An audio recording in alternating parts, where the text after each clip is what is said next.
right, so I want to try to give you guys a few insights into who we are, keep revealing us. I guess you get to know us over time, but nice to know a few insights, I guess. When I went to Brazil in January 2006, and then we came back after Lou and I had gotten married, and we came back in the end of December 2007, so it had been almost 2 years.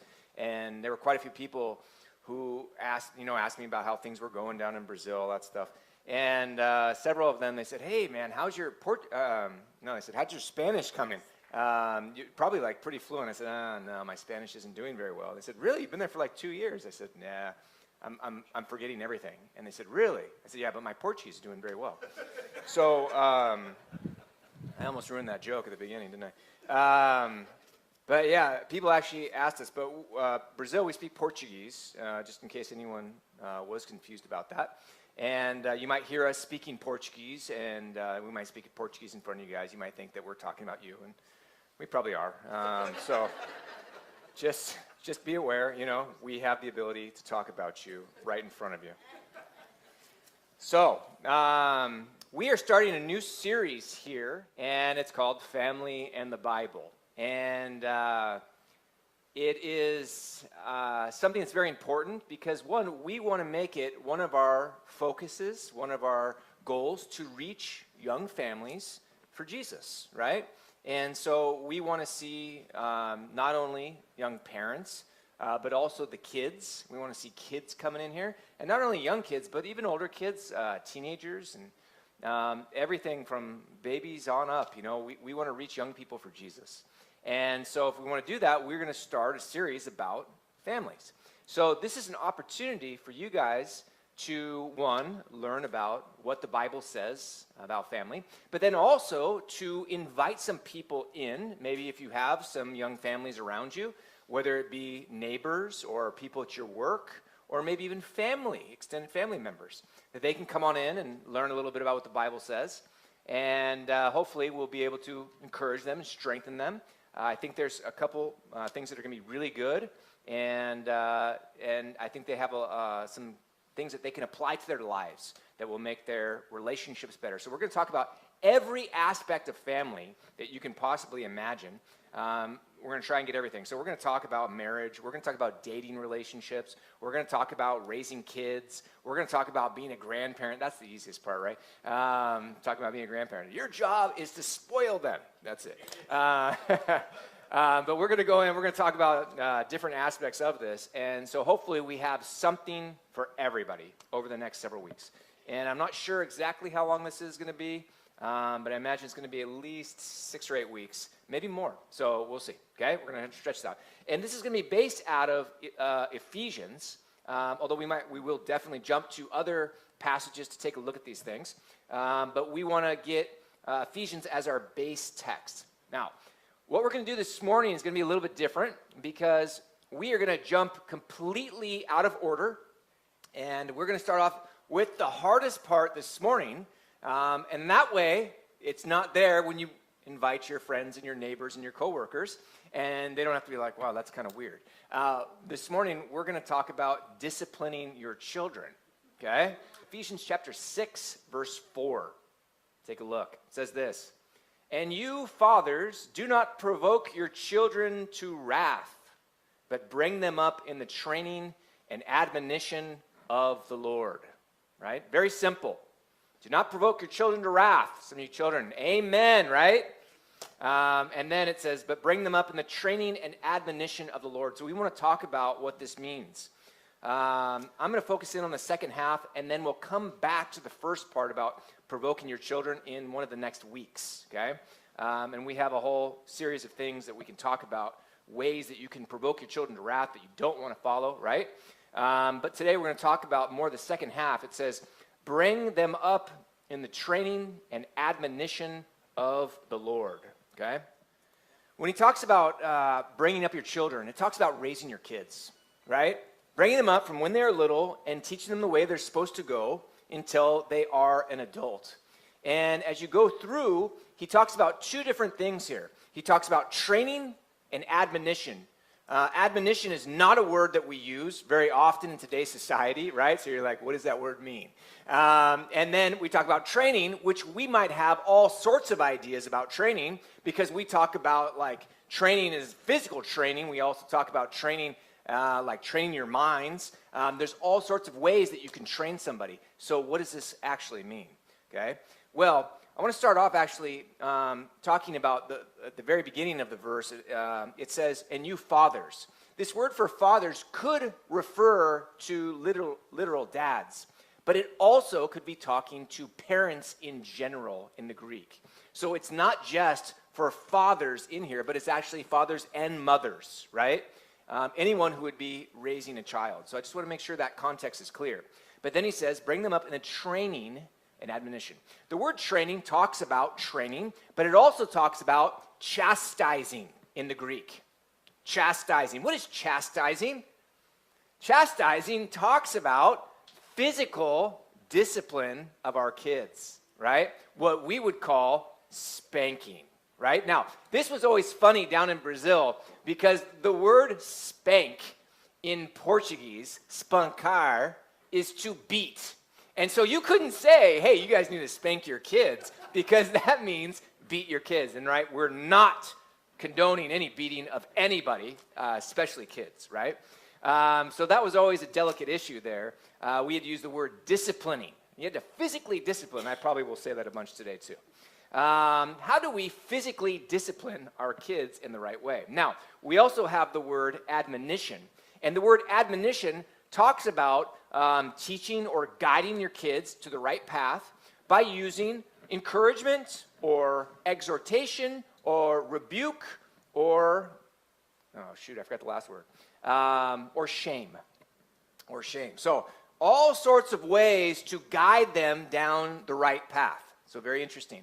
So what he's saying here is, as you're raising your kids, you are going to guide them down the right path using all sorts of ideas, all sorts of strategies to get them to go where you want them to go, and you are going to train them by using some sort of physical discipline. Now, of course, this is extremely controversial in today's society because you have certain people, not only in our country, but all around the world, that believe that you should never touch a child, right? You should never, touch them physically to do some sort of discipline. That's not the way you do it. There's other ways you can do it. And for the most part, there's a lot of truth in that, right? There's a lot of ways to discipline a kid, right? A lot of ways to discipline a kid, especially as kids start to get older. So we have older kids sitting in here. You're not gonna spank them anymore. That's not how you do it. Once they get to a certain age, it's just like, okay, they're past that. But when you're dealing with little kids, they don't understand what you're saying, and so you're telling them over and over and again. And sometimes just a little swat gets the message across, like they're associating that type of physical pain with your instruction. They say, okay, well, I better do that, right? So this is very, very important. I remember one time I said something to my mom when I was a little kid I should not have said, and she was like, that's it, we're going home. And I just thought, I am never saying that again. And I didn't. And so this is very important that we the kids associate that consequence with their action, right? So that's where the physical discipline comes in. Now, some will even take it so far and they'll say, well, God isn't like that. God would never physically discipline us, and so we should never physically discipline a child. Well, that's not true. So as we move on, I want you guys to take a look. Look at Hebrews chapter 12, verses 5 and 6. It's actually an entire passage, but I didn't want to put all these verses on here. Hebrews chapter 12, verses 5 and 6, it says this: and you have forgotten the exhortation which speaks to you as to sons. My son, do not despise the chastening, same word that we saw in Ephesians, chastening of the Lord, nor be discouraged when you are rebuked by him. For whom the Lord loves, he chastens, and scourges every son whom he receives. Man, that's some strong language in there. He talks about the Lord chastening us, and then he talks about the Lord scourging.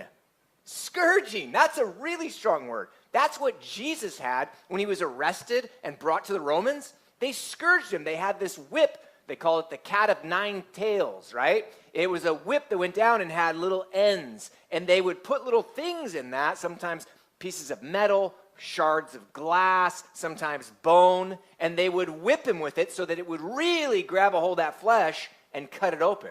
Absolutely brutal. This is the word that he's using here.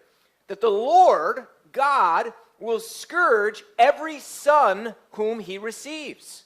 And you look at that and you go, wow, that's not the God of love and grace that we always talk about, because we have to get an entire picture, complete picture of who God is to see his entire character.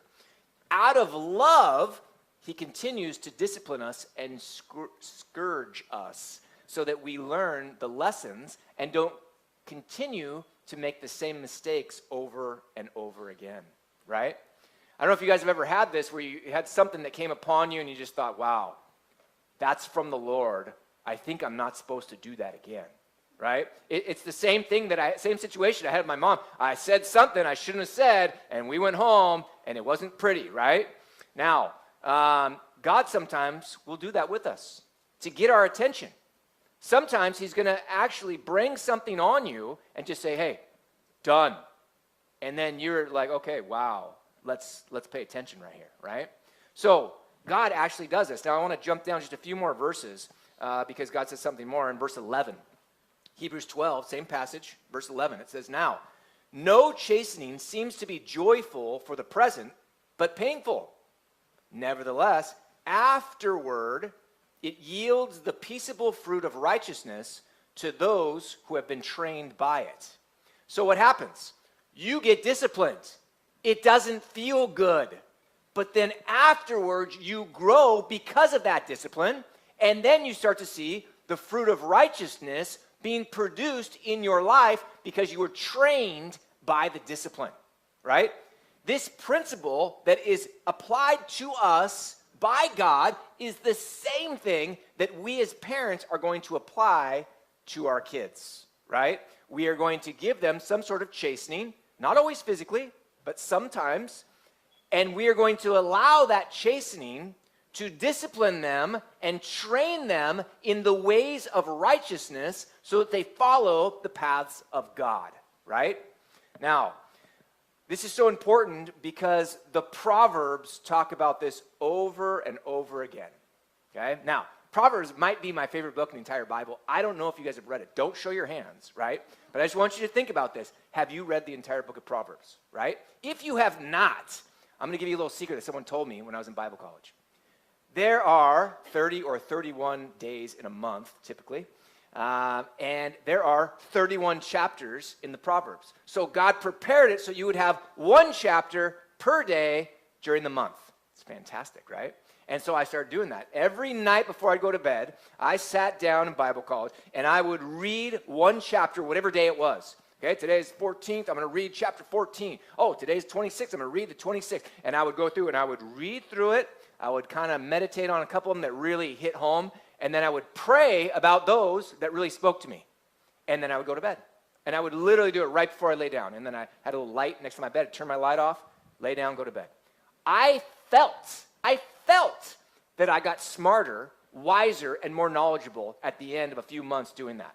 It was amazing. I was like, man, I feel like I'm more wise. And that's strange because I always felt like I wasn't wise. And when someone said that, I said, I better start doing this. So anyway, this is a good strategy that you guys can take up, right? Read the book of Proverbs, okay? Read the book of Proverbs. It's got all sorts of wisdom. If you think about it logically, God said, I'm going to take my wisdom, which is far beyond anything that we have on earth, and I'm going to pour it into this one man, King Solomon. And I'm going to make him the wisest man on the face of the planet. And then that wise man is going to sit down and write a book with the wisdom that God filled in his head, and it's going to survive for hundreds of years for all of us to read the very words that Solomon wrote. And then people are like, that's part of the Old Testament. I don't need to read that. And it's like, what? That's foolishness to even think that, right? So if you have thought that, that means that you need to read the book of Proverbs, right? Okay, so we're going to go through a bunch of Proverbs. And I want to start off with Proverbs 22, verse 6. Proverbs 22, verse 6, very simple. It says, train up a child in the way he should go, and when he is old, he will not depart from it. Okay? Train up a child. This is what we're talking about in Ephesians, right? We need to train our children. So they're saying you start off when they're a child and you teach them the way they're supposed to do things. Okay? And when they're old, they're probably going to follow that path. Now, you have to understand, the Proverbs are wise sayings. They are good things to follow, pieces of wisdom. But it's not necessarily that because you can think, well, I know my friend, he raised up his kid, and his kid rebelled against the Lord, and he is off doing all these horrible things now, and that's not true. This is generally true. It's a piece of wisdom. If you do that, typically, the child will not depart when they're older, right? Some of you guys were blessed to have Christian parents. Some of you guys grew up in this church right here, right? And your parents taught you the way that you were supposed to go, and you're still here, right? And you guys are probably better off for it, right? You guys are sitting here thinking, man, my parents brought me to this church. This is fantastic, right? And some of you brought your kids in here and your grandkids in here. And that's fantastic, right? You're training them in the way they are supposed to go. That is part of our responsibility, okay? So, how do we train them? Well, the Proverbs is going to give us a bunch of specific verses on how to do this. And some of these are comical. Some of them are a little bit heavy, okay? So let's take a look. Proverbs 22, verse 15. It's the same chapter, just a little bit later. It says, foolishness is bound up in the heart of a child. The rod of correction will drive it far from him. Okay? That's true, man. Okay? You guys ever seen little boys running around? I mean, teenagers is another thing, but I'm talking about little boys. Like, they're running around. They're crazy, man. They're full of energy. They're jumping on things. That's part of life, right? Running around full of energy. And there's some foolishness in that because you see kids doing things and then they fall and they get hurt and you're like, oh man, he really fell hard on that one, right? And he's going to learn from his mistakes, right? But it's our job to train them so that they don't kill themselves. I heard one pastor say, he said, little boys, they're like suicidal. And he said that they would go to a place, so he said he remembered going to this house and they had a pool, and his little son, like I think he was 3 years old, I think that's what he said, ran straight for the pool, fully clothed, went right into the water. And then he had to go right into the water to pull him out. He said he's like suicidal. He just like, water, I'm going in. Doesn't know how to swim, doesn't know anything, right? So this is trouble. Little boys are tough. Now, little girls can be tough sometimes too, but, little boys have a little more energy usually, and we got to keep our eyes on them, okay? So what it says here, it says, the rod of correction will drive that foolishness far from them. Okay? And so all throughout the Old Testament, they use this picture of the rod, which is interesting. We talked about that last week with the shepherd. The shepherd has a staff and a rod, right? And the rod is for discipline. So they use that. There's a rod. Now, I don't know how you guys were disciplined. Some of you guys, you might have had, some sort of rod, some sort of, a tree branch, something like that. Those things hurt, right? And they teach you wisdom. What your parents are saying is, don't do that again. And then they give you a little whack, and you go, okay, if I do that, I get the whack, I better not do that, right? There's that association that is made even in a small child's mind, okay? Another verse, Proverbs 23, 13, and 14. It says this, do not withhold correction from a child, for if you beat him with a rod, he will not die. You shall beat him with a rod and deliver his soul from hell. Heavy, right? So this is where we get that expression. I don't want to offend anybody, but I'm going to beat the hell out of them, right? That's biblical, right? That's biblical. You shall beat him with a rod and deliver his soul from hell, right? So all that foolishness that's inside these little kids that's running around, your job is to teach them to get away from that foolishness, because that foolishness will ultimately lead them away from God and towards the fires of hell. And so you want to teach them, no, that's not the way you go. If you want to train them up in the ways that they're supposed to go, you got to say, no, that's the wrong path. And then we discipline them to make sure we get them on the right path. Now, of course, we talked about last week, there were some sheep that the shepherds could just simply grab with the staff and pull them back in line as they're starting to get out, and then they're like, oh, I got lost, and they go right back onto the right path. But then there are those sheep that are really stubborn, and those certain sheep, they start wandering around, they start running away, and then there's times when the rod comes out, and even to the extreme, like I talked about last week, very extreme, that they would actually like hurt them and then lift them up on their shoulders and carry them around until they were healed. Why would they do that? Because it creates a connection between the shepherd and the sheep that will never be broken once that leg is fully functional again.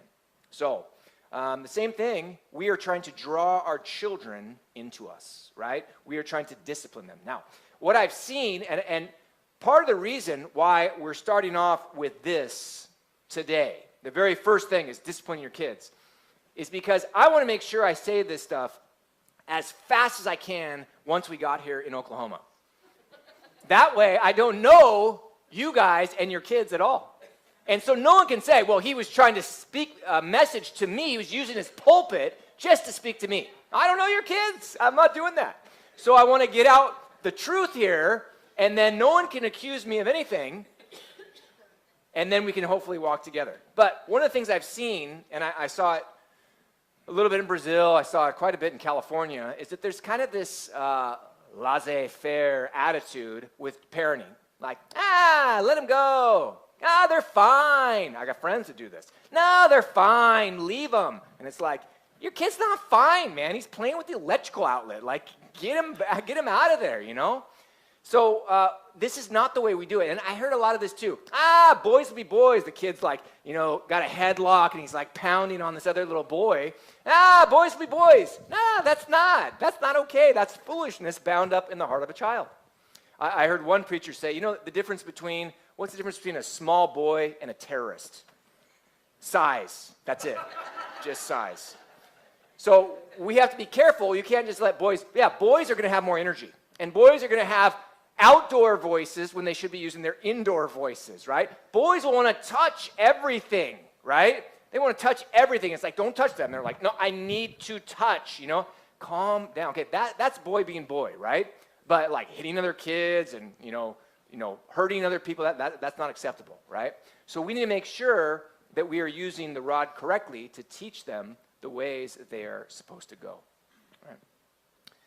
Another verse, Proverbs 29:15, says this, the rod and rebuke give wisdom, but a child left to himself brings shame to his mother. That's heavy, right? Bringing shame to your mother, that's the last thing you want to do, right? That's one of those things. That's why, your mama jokes were so popular, because people get, what, you're talking about my mom, and they get so offended about that. You don't want to bring shame to your mother. If you're a mother here, you don't want your child bringing shame to you, right? So what do? Well, it says, the rod and rebuke give wisdom. Now, this is good because it talks about the physical discipline with the rod, but it also talks about rebuking them, which is a verbal correction, right? So you're not going to always spank them. You're not going to always physically discipline them. You're going to use your words, and when that fails, that's when we go. And I'll talk about that in just a sec, too. Child left to himself, so that whole concept of, he's fine, let him go, he's going to learn. Like, that's going to bring shame to the mother, right? That's not the way we're supposed to do things. Don't leave them to themselves. The foolishness will dominate. Next verse, Proverbs 29:17.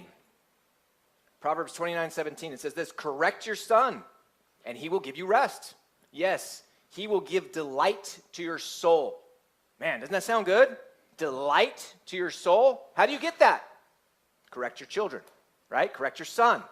Make sure that foolishness that is bound up in the heart of a child is driven far from him, right? And he will bring delight to your soul. When you have a son who is following the paths of God and doing the things that are right and being basically a blessing in society.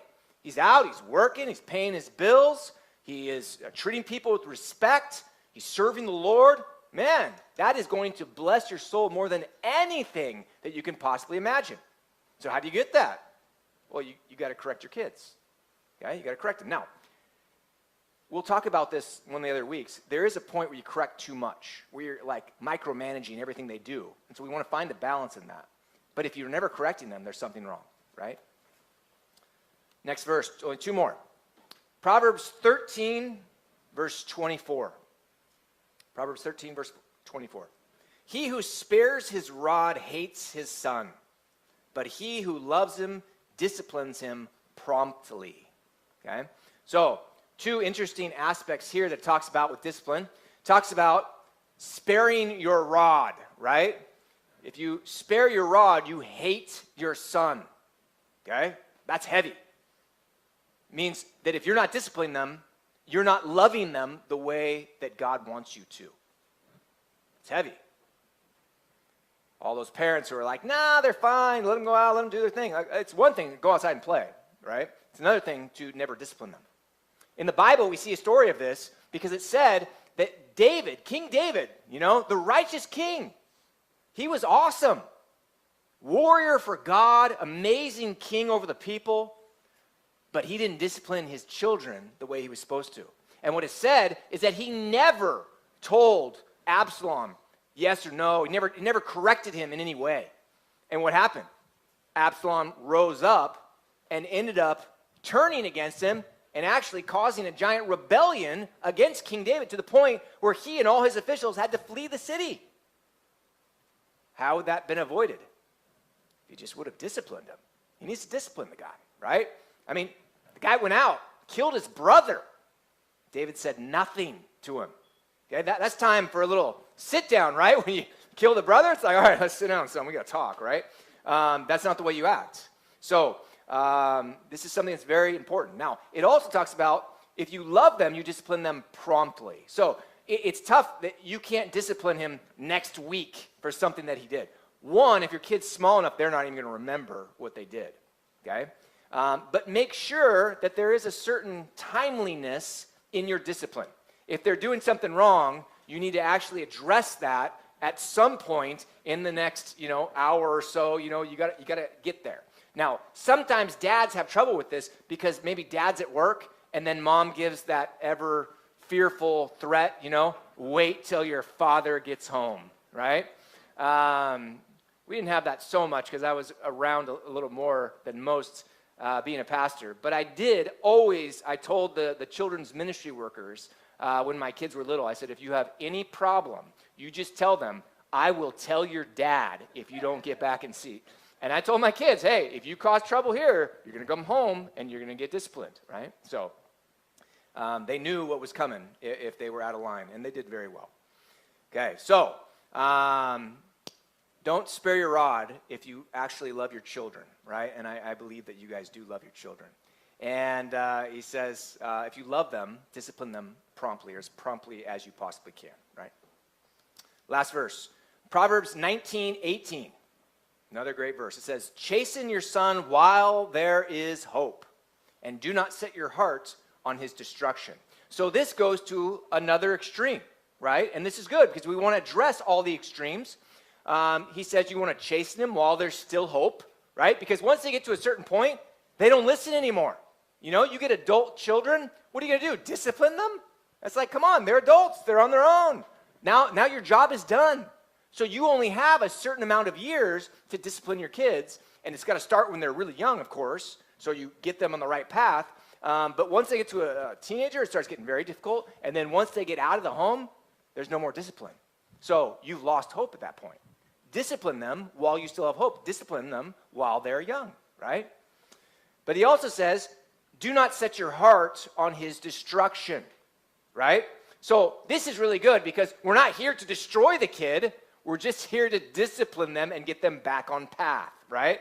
So what happens is people get really angry and they cross the line and they start disciplining them in ways that they shouldn't be disciplined, right? And I've heard stories, horrible stories of child abuse, things that should never be done.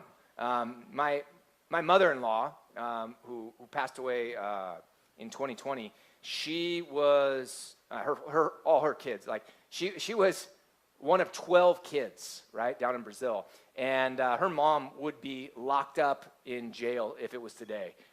She was brutal. And she would hit them until they bled. And it's like, man, that's sick, right? That's sick. It was a brutal situation, right? So we want to make sure that we're not setting our hearts on their destruction. That's not the point, okay? That's not the point. It's just disciplining them, right? It's a teaching tool to, again, associate a negative action with a negative consequence so that they don't do that again, right? So what we see here, Proverbs shows us the necessity of physical discipline by parents, okay? And it shows us why as well. It shows us that it's not for us, but it's for the good of the child, that the child's going to actually follow the ways of the Lord, right? And it's supposed to be done out of love. So if you don't discipline, you're showing that you don't actually love your kid the way that you're supposed to. But if you discipline them the right way, then you will be actually loving your child more than if you did not discipline them at all. So I think the key principle here is this. I heard a preacher one time, and he was saying, now I don't know if this is 100% true, but it's pretty close. He said, every parent that I know, okay, now maybe that's true for him. Every parent that I know wants their kids to be better than them, okay? So I want you guys to think about that. You want your kid to be better than them, better than you. I do. Man, I want my kids to be better than me. I named my son Eric because I had two roommates in college that were Eric. And they were two of the coolest, most humble, just awesome guys that you will ever meet. They both love the Lord. They're still following the Lord. They're awesome. And I was like, man, I hope my son is not like me. I don't want to call him Tom, man, because that would be trouble. But maybe there's a chance that he could be like one of the Erics because they're awesome. So I'll call him Eric, and then hopefully he'll follow after their footsteps, right? Why? I want my son to be better than me. I mean, we're not going to get into my story, but I was a nightmare as a teenager and caused a lot of problems. And so I'm just hoping, man, I hope that he follows after their footsteps, right? Because I want my son to be better than me. And I want my daughter to be better than me. So this is very, very important for us. If we want our children to be better, then we have the opportunity to guide them, to train them with admonition, to get them on the right path while they're young, right? Okay, so today I want to talk about 5 rules to proper discipline of kids. Okay, 5 rules. Now, I did 5 last week as well, and I saw that and I was like, wow, that was not planned at all. Okay, I'm not like a 5, everything's in 5s. I don't do that. But I did think that was funny how that happened. So 5, let's go through this and let's see how do we properly physically discipline them. Okay, 1, you never do it out of anger. Okay, never discipline out of anger. Okay, now, this is going to test you. Because your kids are going to press your buttons. They are watching you. They have no job. They have no responsibilities. All they want to do is spy on you and see, how can I provoke them today? And they will test everything you say. I remember my daughter, she's fantastic, but I remember she was little, and there was something, I don't remember what it was, but I was like, don't touch this. No. And then she walked right over to it, and she went like this. Touch. And she's just looking at me. What are you going to do about it? Right? And so then I'm like, man, do I have to discipline her now because she did that? But I got to do something, right? So this is very, very important. You cannot lose your anger, although you will lose your anger. You cannot lose your anger and then discipline out of anger, right? So what is the best strategy? Send them to their room, not for their sake, for your sake, right? So that you can calm down. Go to your room. And leave them there until you calm down. It might take 10 minutes. It might take 20 minutes. It might take a little longer. That's okay. You calm down so that when you go in there to discipline, you are not disciplining them out of anger because that's where bad things happen, right? You don't want to do that. Now, you might have failed. I failed at that, okay? You might have failed. But the idea is this, simple. If you're getting angry, send them to their room. Calm down. Deep breathing. Prayer. You know, whatever you need to do, go take an ice shower. I don't know, whatever you got to do to calm down, do it. and then go in there to discipline, right? Then go in there and discipline. Continue on. Number 2, talk to them. Don't yell, okay? Now, I know that here at this church, no one has ever yelled at their kids. But possibly, there's someone from another church that's going to watch this online, and they're going to think, oh, good, I shouldn't yell at my kids. I didn't know that. So I'm teaching this for other people from the other churches that might possibly see this, right? But the idea is very simple. Don't yell at your kids, right? And, man, I have failed at this so many times, it's ridiculous, right? But ideally, we want to not yell. So if you see something happening, the best thing is send them to go to your room and go and calm down instead of screaming, right? Man, we all lose our cool at times. We all yell.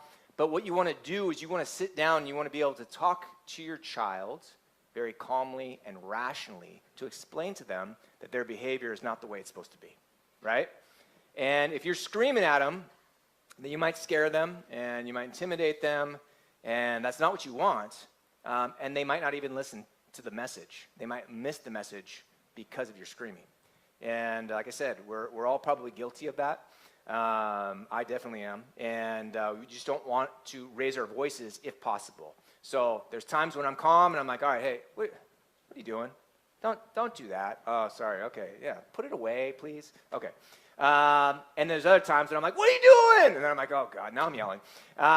So we got to make sure that we keep our cool as parents. And so this is where God has provided children in our lives to show us what's really going on in our hearts.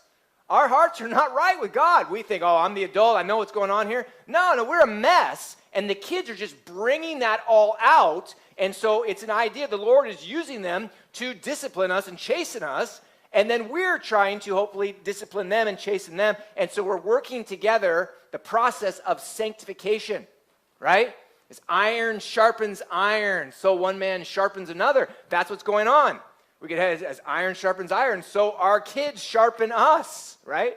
So look at it both ways. They are helping us to reveal what's going on truly in our hearts, and then we are going to help them by putting them on the right path. But we're going to try to not lose our temper. We're going to try to not yell at them. Really hard, but we're going to try to do that. Number 3, use an instrument of some kind. Now, that sounds weird, an instrument. What do you mean? Psychology says that you don't want to discipline your children with your hands, with your bare hands. Why? Because you want your children to know that when they're around you, it's all love, that your hands are there for affection, for some sort of comfort. That's what your hands are for, right? So, talk about spanking with your hand, not the best idea. What you want to do is some sort of instrument. I put that in there because instrument sounds like you're going to use like a wrench or a hammer or something. Please don't. That's child abuse. But what you want to do is find something like the rod that it talked about in the book of Proverbs. So what we had this little thing, I don't know if it was 9, 10 inches about, a little wooden spoon. It was a wooden spoon that wasn't really a spoon. It was more kind of like a spatula spoon. It was flat, but it was just slightly curved, And it was so lightweight, it was ridiculous. But what we would do is we'd take our children, we'd talk to them, put them over the knee, and just give them a swat, right? I let them swat me. I swatted myself to see if it hurts. It stings, but it wasn't the end of the world, right? And you can hit them as hard as you can, but it's so light, you're not doing anything. Now, there were times when we were on vacation, we got other spoons, and those hurt more. So you want to make sure you get something that's not there to hurt them. I mean, again, it's a sting to give them a negative consequence to make that association in their mind. If I do that, I get the sting. I don't want that sting on my behind, right? So this is very important. You're not there to injure them. You're there to warn them that they're going down the wrong path, right? So this is very important. Try not to use your hands so that they know when they're around you and there's no wooden spoon or staff or rod or whatever it is that you're using. If you have one of those, what do they call it? The branches that kind of gives a little switch. Yeah, that's it. If the switch isn't there, they're safe, right? And then you say, hey, go to your room, and then they're like, oh no, now the switch is coming out, right? So then they know, okay? So you want your kids to feel open, to do whatever you want, whatever they want when they're around you, and they know they're not going to have any problems, any fear, right? Okay. Number 4, set a limit. Set a limit. What does that mean? What we said is, depending on the crime that was committed, there's a limit of hits that they get. And we said 3 is the max, okay? No, I don't know. Maybe you need 4. I don't know.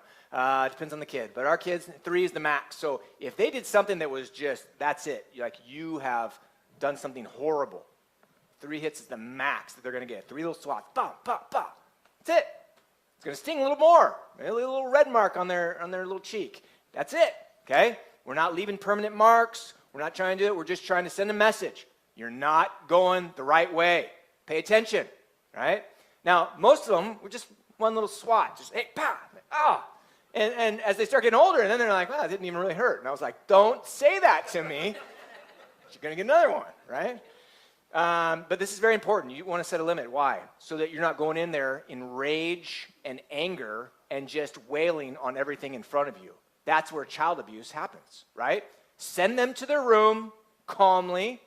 You calm down. You go in and you talk to them and you tell them, hey, you're going to get it right now. You're going to get a spoon. You're going to get whatever it is that you use. You're going to get the switch. And what we do, we put them on our lap and we would give them a swat, right? How hard can you hit from this high, you know? Like, you're not going to hit them that hard. That's not the point. You don't want to hit them too hard, right? That would be child abuse, right? So,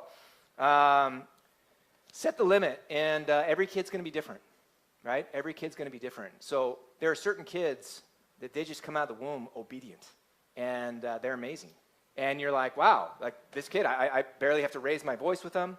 I don't have to do it. And there's other kids that are little terrorists, right? And it doesn't matter what you do. I have a friend, he was telling me, he said, I don't know if my son just doesn't feel pain or if he just has a high pain tolerance, but I hit him, and he just doesn't cry, ever, you know? And I was like, wow, your kid's tough. You know, maybe he should be in the military or something. He's like, no.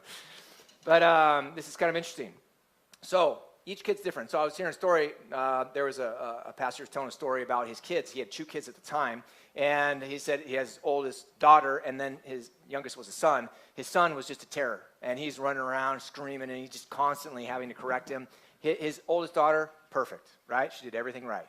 And he said, literally, one time she was doing something, and I don't know her name, but he turned and she was doing something. He said, Jessica. He just said her name, and she turned and she threw up on the floor. It's like, you don't need to discipline that kid. It's like they're already governing themselves, right? You said their name, oh my God, I messed up. So make sure your limits are appropriate to the child, right? If you have a child who is really testing you, pressing your buttons, you might have to, push that limit a little bit. But if you have a child who doesn't need that, maybe physical discipline isn't what they need, right? So you got to think about that in terms of each child, right? And the last point, number 5, come back and talk to them. Come back and talk to them. So the idea, remember, you send them to their room, you calm down, right? Let them sit there and stew on it a little bit. Let the fear of God sink into their hearts. Go on up. You talk. You don't yell, ideally. You set a limit, like, hey, that's 1 swat, right? That's 2. That's a 2 swatter, right? That's serious. And then you physically discipline them with your instrument that you're using, whatever it is, a little wooden spoon, little switch maybe, I don't know. And then after you let them cry. I usually go out, give them a few minutes to calm down, and then I go in once they've stopped crying, and I talk to them. And what do? The idea of going in and talking to them is you hug them, you kiss them, you tell them how much you love them, tell them that you're sorry that you have to do that, you wish you didn't have to, but this is important for them to learn that you don't do whatever it is, X, Y, or Z that they did. And you talk about, like, yeah, this is not the correct way. What I always say, and you don't have to use my expression, is we don't act that way. We don't do that, right, is the thing. We don't act that way. And so when our kids are going nuts in the supermarket or something, no, we don't act that way. That's not what we do, right? I've heard some people that will appeal to the family, and I don't know if that's good or not, but I've heard people say, no, we are Smiths, and the Smiths don't act that way, right? And then it's like that pride of like, you're part of our clan, right? I don't know. We never had that when I was a child, but that's one way, right? But you're explaining to them that what they did was not right, and you can even, usually, you explain to them, like, I warned you 3 times before this happened, right? I kept saying, don't touch that, don't do that, right? And you didn't listen, and so that's why you got the spank. And so you explain why. But you always affirm them afterwards. Hey, I love you. Come here, give me a hug. I love you so much. I just want to see you following the right path, right? And you make sure that they feel the love that you have for them, and that's why they were disciplined, right? So make sure you're not using expressions like, because I said so, or things like, because I'm the mom, or I'm the dad. What that ends up doing is creating like a thing that like, I'm the ultimate power here, and you're nothing, and you're going to listen to everything I say.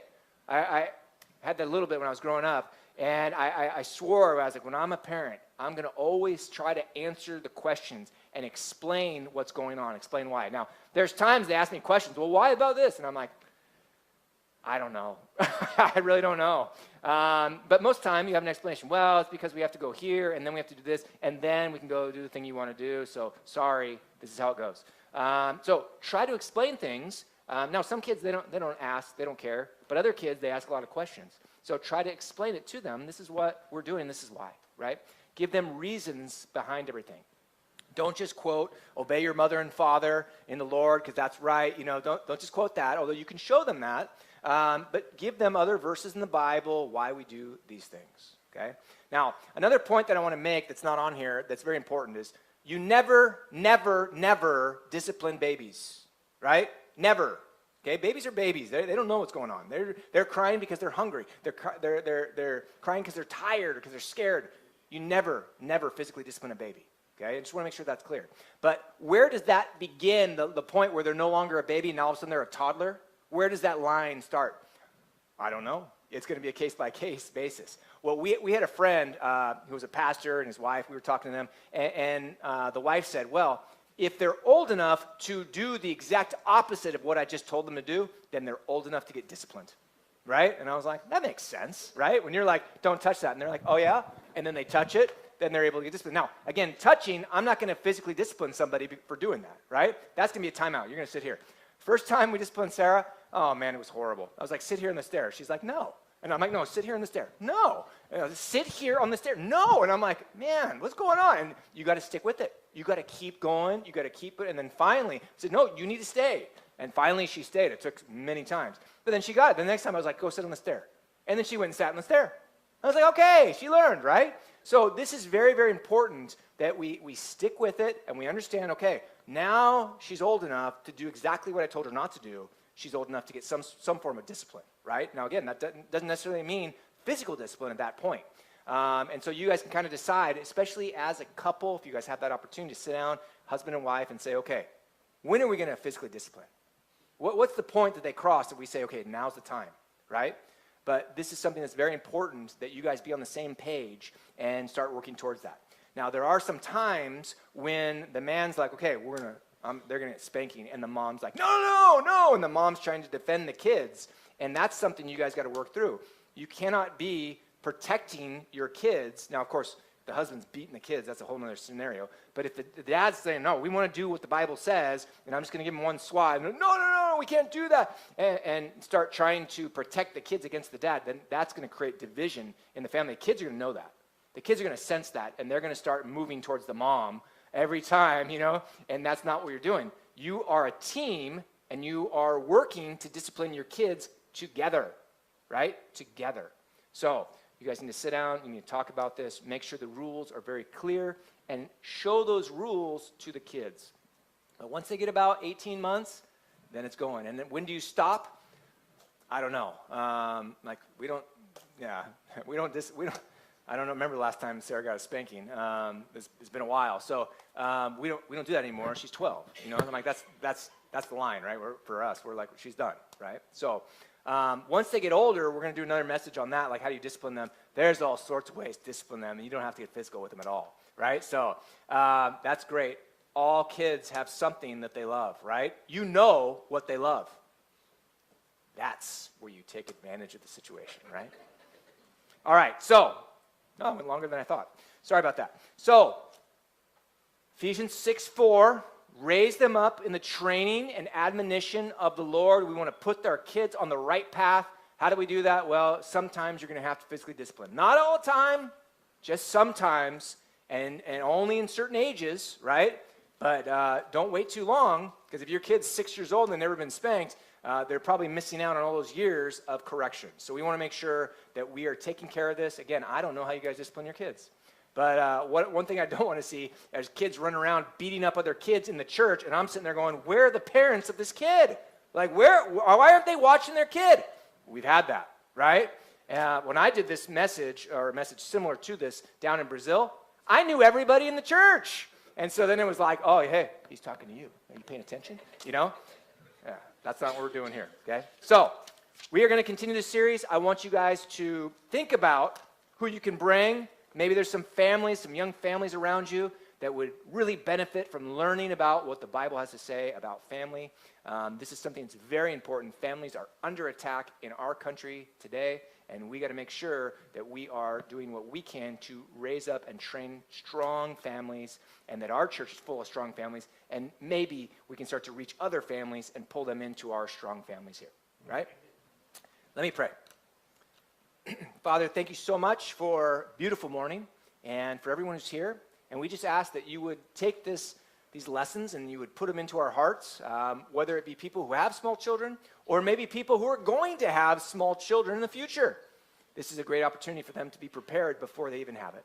And so we ask, Lord, that you would begin to work in our hearts and convict us of anything that we've done wrong, and forgive us for those errors when we err as parents, because we err too. But help us to work in our kids, that the kids here would be the most loved and the most trained up children in all of Chickasha. So please work in us. Please guide us. In Jesus' name we pray.